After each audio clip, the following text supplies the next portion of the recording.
दर्शक नमस्कार, टिबेट टिभीको नेपाली प्रसारणमा स्वागत छ। केही निजी कारणले गर्दा म तपाईहरुको समक्ष आउन सकेनौ। त्यसको लागि म क्षमाप्रति छु। सुरु गरौं यस हप्ताका प्रमुख समाचारहरू संक्षेपमा। परम पावन दलाई लामा ज्यूद्वारा निर्वाचित तिब्बती संसदका सभामुख र उपसभामुखलाई दर्शन। सिक्किमद्वारा दक्षिण भारतमा तिब्बती बसिन्दाहरूको भ्रमण जारी। कालोन थर्लम डोल्माले एसई लर्निङ तालिम कार्यशालाको समापन समारोहमा सहभागिता। तिब्बती दूतावास कार्यालय जापान र वाशिंटन डीसी द्वारा चिनामेन मेमोरियल कार्यक्रममा सहभागिता। बेल्जियमका तिब्बतीहरूले परम पावन दलाई लामा ज्यूको जन्मदिन मनायो। प्रतिनिधि बाबा केल्सन ग्याल्सेनले टाइपेमा तिब्बतको मुद्दाहरू प्रस्तुत। तिब्बती दूतावास कार्यालय मस्कोले मंगोलियामा परम पावन ज्यूको फोटो प्रदर्शनीमा सहभागिता। तिब्बत ब्युरो जेनेवाले तिब्बतका लागि स्विस संसदीय समूहको स्वागत समारोह आयोजना। अब समाचार विस्तारमा।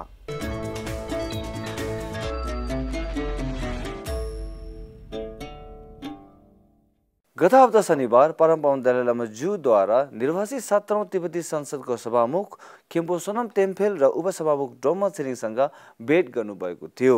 कार्यक्रममा सभामुख र उपसभामुखले निर्वाचित तिब्बती संसदको कार्यका बारेमा परम पावन ज्यूलाई अवगत गराउनुभयो। यस हप्ता बुधबार धर्मशालाको मुख्य मन्दिरमा भएको 10 करोड मणि वाचनमा परम पावन दलाई लामा ज्यूले पनि उपस्थित हुनुभएको थियो। तिब्बती पत्रको अनुसार सकादावा महिना तिब्बती बौद्धहरूका लागि शुभ मानेको हुनाले परम पावन ज्यूले मुख्य मन्दिरमा तिब्बतीहरूलाई बारम्बार दर्शन प्रदान गरिरहनु भएको छ।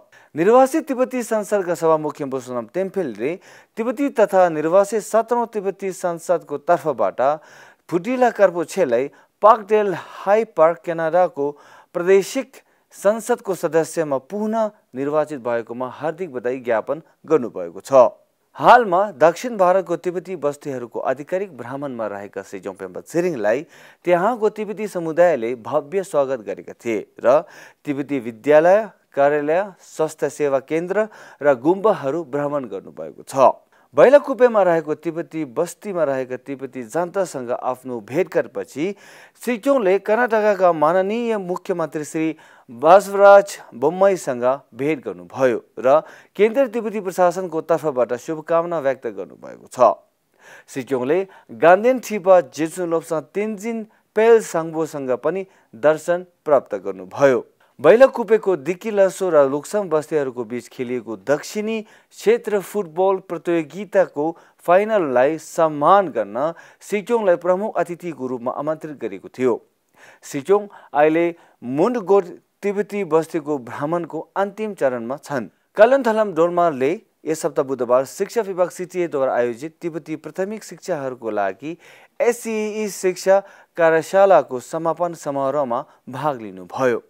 आफ्नो सम्बोधनमा कालोनथलम डोल्माले कार्यशालामा सहभागीहरूको प्रशंसा गर्दै प्रत्येक विद्यार्थीको शिक्षाको जग निर्माण गर्न प्राथमिक शिक्षाहरू सबैभन्दा महत्त्वपूर्ण र चुनौतीपूर्ण पेशा रहेको बताउनुभयो।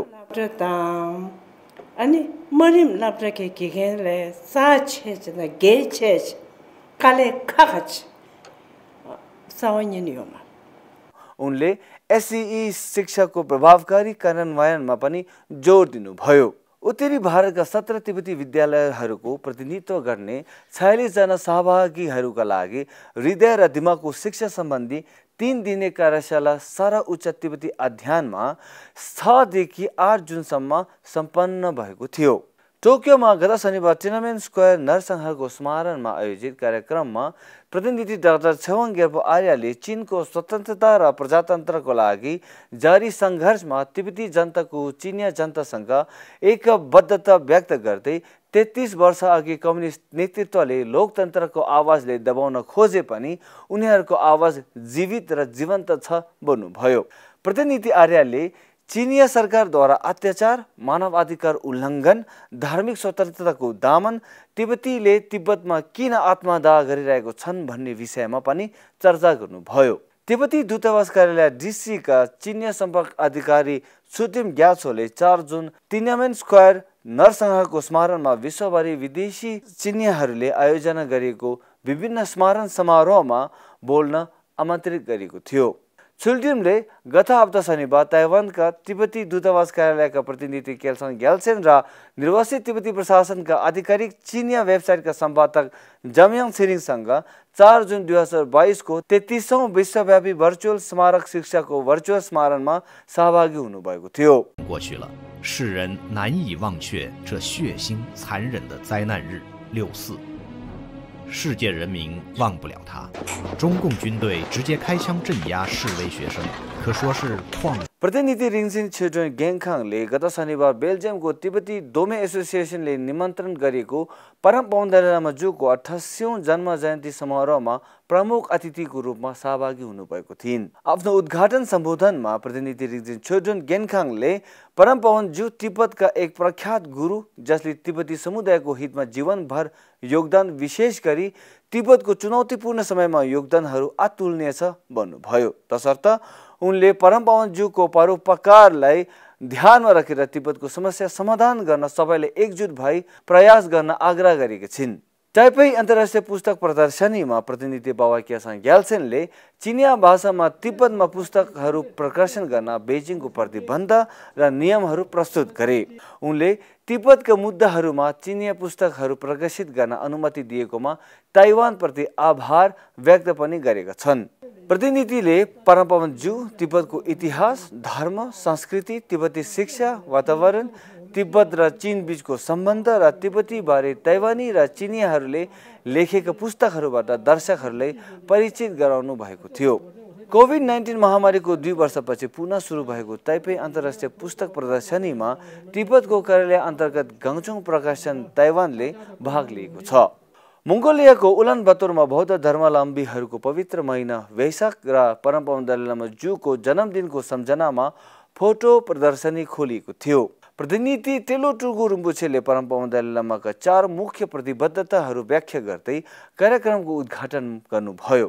उनले धेरै मंगोलियाईहरूलाई परम पावन दलाई लामा जूलाई धार्मिक व्यक्तिको रूपमा सम्मान गरे तापनि शिक्षा, विज्ञान र मानवताको क्षेत्रमा उहाँको योगदानबारे धेरैले अनुविज्ञ रहेको बारेमा टिप्पणी गर्नुभयो। फोटो प्रदर्शनीमा परम पावन दलाई लामा जूको बाल्यकालको जीवन, सन् 1959 मा तिब्बतबाट गरेको यात्रा र निर्वासनमा पछिको जीवनलाई चित्रण गरेको छ। गत हप्ता मंगलबार जेनेवामा तिब्बत ब्युरोले स्विजरल्यान्डको संसदमा तिब्बतको समर्थनमा उभिनु भएको कृतज्ञता व्यक्त गर्न स्विस संसदीय समूह तिब्बतको स्वागत समारोहको आयोजना गरेको थियो।